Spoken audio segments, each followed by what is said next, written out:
Assalamualaikum warahmatullahi wabarakatuh. Salam guru penggerak.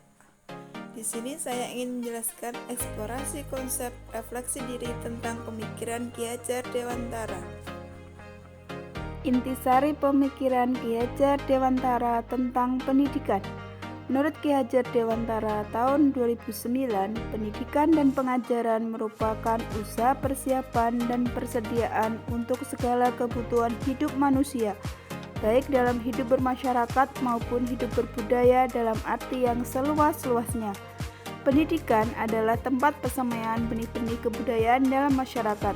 Ki Hajar Dewantara memiliki keyakinan bahwa untuk menciptakan manusia yang beradab, maka pendidikan salah satu kuncinya. Pendidikan dapat dijadikan ruang untuk berlatih dan bertumbuhnya nilai-nilai kemanusiaan yang dapat diwariskan.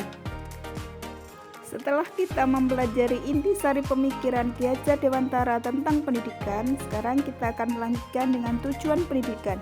Ki Hajar Dewantara menjelaskan bahwa dasar pendidikan anak berhubungan dengan kodrat alam dan kodrat zaman. Bila melihat dari kodrat zaman, pendidikan saat ini menekankan pada kemampuan anak untuk memiliki keterampilan abad 21. Sedangkan dalam memaknai kodrat alam, makna konteks lokal sosial budaya di Indonesia bagian barat tentu memiliki karakteristik yang berbeda dengan murid di Indonesia bagian tengah atau bagian timur. Ki Hajar Dewantara menegaskan juga bahwa didiklah anak-anak dengan cara yang sesuai dengan tuntutan alam dan zamannya sendiri. Artinya, cara belajar dan interaksi murid abad ke-21 tentu sangat berbeda dengan para murid di pertengahan atau di akhir pada abad 20. Ki Hajar Dewantara mengibaratkan peran pendidik seperti seorang petani atau tukang kebun. Anak-anak itu seperti biji tumbuhan yang disemai dan ditanam oleh Pak Tani atau Pak Tukang Kebun di lahan yang telah disediakan. Anak-anak itu bagaikan bulir-bulir jagung yang ditanam. Bila biji jagung ditempatkan di tanah yang subur dengan mendapatkan sinar matahari dan pengairan yang baik, maka meskipun biji jagung adalah bibit jagung yang kurang baik atau kurang berkualitas, dapat tumbuh dengan baik karena perhatian dan perawatan dari Pak Tani.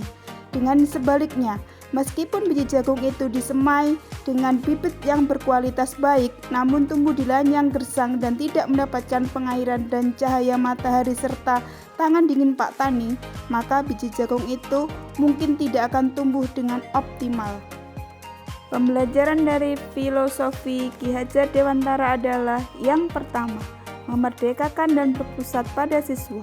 Yang kedua, mengikuti perkembangan zaman. Yang ketiga, tidak bertentangan pada nilai-nilai kemanusiaan. Yang keempat, pembangunan budi pekerti dan berfokus pada proses, bukan pada hasil. Nah, kita sebagai pendidik, kita harus memberikan perubahan kepada peserta didik agar menjadi lebih baik. Menurut Ki Hajar Dewantara, budi pekerti, watak atau karakter merupakan perpaduan antara gerak pikiran, perasaan, dan kehendak atau kemauan sehingga menimbulkan tenaga.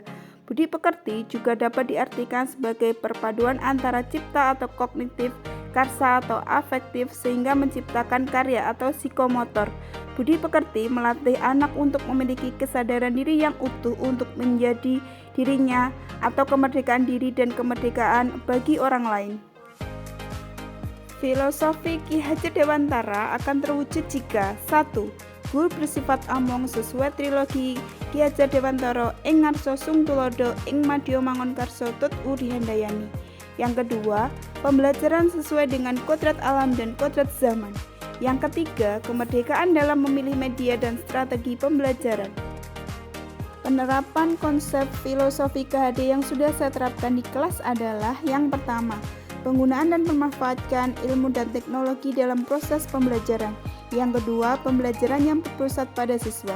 Yang ketiga, sistem among yang memberikan kemerdekaan kepada peserta didik menemukan sumber belajar untuk menemukan pengetahuan baru baik yang bersifat individu maupun yang bersifat kelompok. Nah, demikianlah Bapak Ibu pemaparan saya tentang filosofi pembelajaran Ki Hajar Dewantara. Semoga kita menjadi guru yang selalu memerdekakan murid-murid kita. Semoga bermanfaat. Wassalamualaikum warahmatullahi wabarakatuh. Salam dan bahagia.